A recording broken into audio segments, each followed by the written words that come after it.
C'est une nouvelle mise à jour qui est arrivée en ce dimanche 30 août 2020, la version 26.0 d'OBS Studio.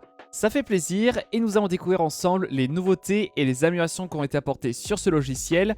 Juste à titre d'information, à l'heure où je tourne cette vidéo, nous sommes sur la version Release Candidate. C'est en quelque sorte une version bêta. Enfin, c'est quand même un gros mot un petit peu ce que je dis, puisque elle est quasi fonctionnelle, mais il peut tout de même avoir des bugs. Donc si jamais vous en avez et que vous avez le courage de tester la version comme moi, vous pouvez les signaler sur le serveur Discord d'OBS qui se trouve dans la description. Juste avant, vous en avez l'habitude, cette vidéo vous est présentée par On, votre boutique d'habillage graphique pour vos streams, où vous avez des overlays, écran de pause, alerte, transition. Vous pouvez tout vous procurer de manière séparée ou alors carrément en prenant un ensemble complet avec chaque élément qui sont distincts et que vous pouvez agencer sur votre logiciel de stream. Si jamais vous êtes à la recherche d'un habillage graphique, sachez que vous aurez le lien dans la description dont celui-ci soutient la chaîne. Première nouveauté, c'est l'intégration d'une caméra virtuelle. Je vous avais présenté il y a quelques temps une manière pour pouvoir utiliser votre webcam à la fois sur OBS et sur Discord en utilisant le plugin OBS Virtual Cam qui vous permet d'avoir le retour d'OBS dans un périphérique vidéo virtuel. Eh bien, c'est désormais intégré directement dans OBS. Alors, petite particularité avec le plugin, c'est que là, vous pourrez uniquement faire le retour d'OBS, donc en gros, l'entièreté de votre scène qui est par exemple diffusée dans un enregistrement ou dans un stream, vous pourrez utiliser que ce retour dans le périphérique virtuel. Si par exemple vous souhaitez utiliser votre caméra, donc une source précise dans le périphérique virtuel, ce n'est pas pour le moment possible, mais il faut prendre en compte qu'avec cette intégration, eh bien, on va s'attendre à des performances plus stables et surtout, une fonctionnalité qui est beaucoup plus fonctionnelle que le plugin qui de temps en temps pouvait vous faire crasher OBS. Donc déjà, c'est une première chose qui est chouette. La deuxième nouveauté, c'est une barre d'outils pour les sources. Désormais, en dessous de la prévisualisation, vous avez la possibilité d'avoir des réglages rapides en fonction des sources. Par exemple, pour un périphérique vidéo, vous pouvez très facilement désactiver la source, changer de webcam ou encore accéder rapidement aux propriétés du périphérique vidéo ou encore aux filtres. Et ça va être super pratique puisqu'on y vient justement à la troisième nouveauté, c'est le contrôle de la lecture des vidéos.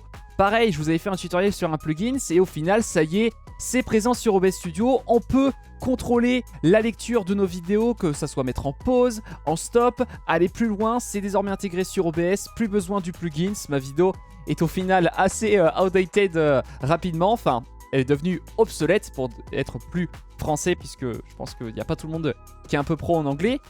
La quatrième nouveauté, c'est le RN Noise, c'est en quelque sorte le RTX Voice d'OBS Studio. En quelque sorte, vous avez désormais une meilleure suppression du bruit. Alors je vais ne pas pouvoir vous faire de test puisque j'ai quand même un assez bon micro qui m'empêche déjà d'avoir des bruits de fond sur mon micro. Donc la meilleure des solutions, c'est que vous fassiez votre propre test, notamment si vous avez un micro qui capte les bruits de fond assez loin. Alors par contre, prenez en compte qu'une suppression de bruit avec l'intelligence artificielle, ça va prendre plus de ressources. Donc si jamais vous avez un PC qui est déjà un peu moyen pour streamer, je vous déconseillerais d'utiliser cette suppression de bruit à intelligence artificielle, car sinon ça va peut-être vous empêcher d'avoir un rendu fluide sur votre stream. Faites vos tests et vous verrez si en termes de rapport qualité-performance, c'est suffisant pour vous, ou alors si c'est pas du tout rentable. L'autre nouveauté, c'est la possibilité de faire des screenshots avec un raccourci clavier. On peut enfin faire des captures d'écran de notre prévisualisation sur OBS Studio. Donc là, imaginons si on a une alerte ou quelque chose sur notre scène qu'on veut faire un screenshot. Avec un raccourci clavier qu'on paramètre dans les réglages d'OBS Studio, c'est désormais possible. Et c'est quand même assez pratique puisqu'on n'a plus besoin de passer par un logiciel de screenshot. On paramètre un raccourci clavier et c'est opérationnel. L'autre nouveauté, c'est l'ajout du sRGB. On va enfin avoir une meilleure restitution des couleurs sur nos enregistrements et sur nos streams. Donc je vous invite vivement dans les paramètres à changer la gamme de couleurs, donc 709. Vous le passez en sRGB et vous allez avoir une meilleure restitution des couleurs. Des couleurs un peu plus réelles sur votre stream et enregistrement. L'autre nouveauté aussi, il y en a encore plein de nouveautés, je vous avoue, c'est l'ajout de nouveaux encodeurs pour l'enregistrement et pour le stream. Pour le record, nous avons le Apple ProRes, le H264 AVC pour le NVIDIA NVENC, que l'on retrouve aussi pour le stream. Et pour le record uniquement, vous avez aussi le H265 HEVC, donc des nouveaux encodeurs, où là du coup on a une intégration plus facile sur OBS Studio, et on n'a plus besoin de se prendre la tête avec FFmpeg si on souhaitait utiliser ces encodeurs sur OBS. Ensuite, on a la possibilité de visualiser le fichier log. Le fichier log, c'est bah, tout ce qui se passe sur OBS Studio, les erreurs, tout ce qui a été mis en place, vos paramètres. C'est quelque chose dont, notamment, si jamais vous avez des problèmes avec OBS Studio, je vous invite justement à faire un coup d'œil sur le fichier journal, ou le fichier log en anglais, puisque ça peut vous permettre de détecter facilement des erreurs, ou encore s'il y a un paramètre qui n'est pas correctement mis en place sur OBS Studio.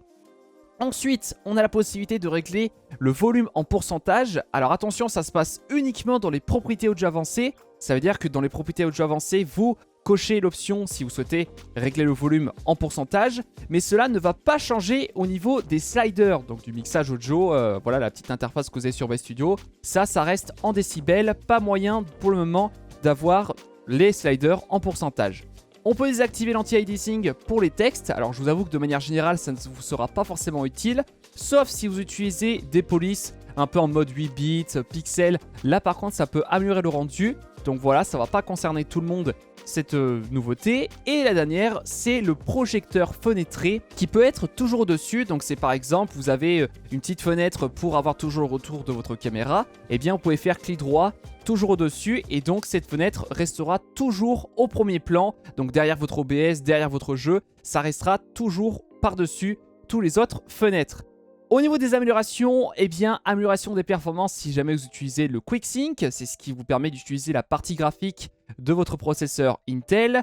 Nous avons enfin un visuel au niveau du recadrage, c'est-à-dire que quand vous passez votre curseur sur le coin d'une source, eh bien, vous avez désormais cette petite icône qui vous indique que vous pouvez bel et bien recadrer la source. Donc ça, c'est quand même quelque chose de très chouette. Amélioration de l'interface pour les transitions. Là, on a quelque chose de beaucoup plus simple pour notamment ajouter une nouvelle transition. Vous n'avez plus besoin de faire un plus et tout. Vous passez directement sur le hamburger et donc vous pouvez directement ajouter une nouvelle transition. Voilà, c'est quand même beaucoup plus simplifié.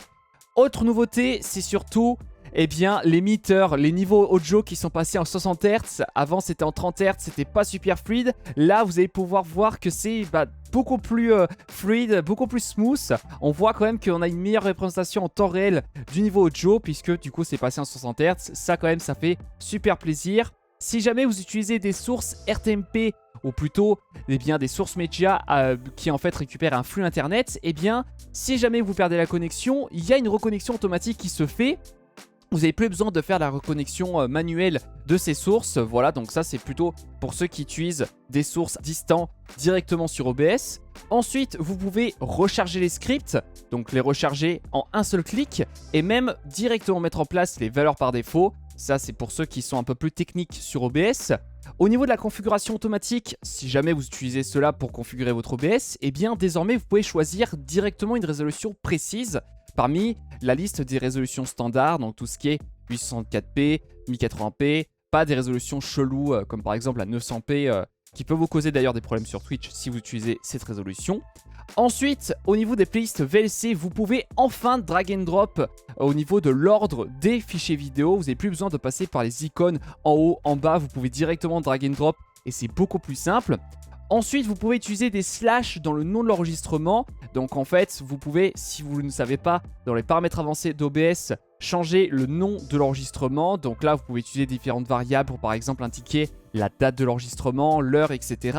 Et maintenant, vous pouvez par exemple mettre en place des slash pour que chaque enregistrement soit exemple trié par dossier. Donc chaque dossier en fait qui correspondrait à par exemple le mois de décembre, le mois de septembre. Vous pourrez faire une organisation comme ça avec les slash et du coup mettre en place des dossiers pour mieux vous retrouver dans les enregistrements. Ça c'est quand même quelque chose d'assez pratique, notamment si vous faites très rarement le tri de vos enregistrements OBS.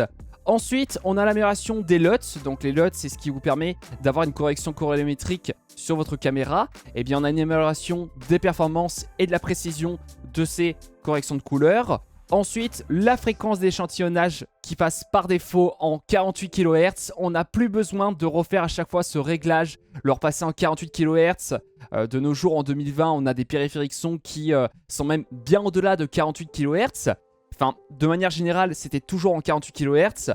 Donc là, avoir par défaut en 48,1 kHz, ça n'avait aucun sens.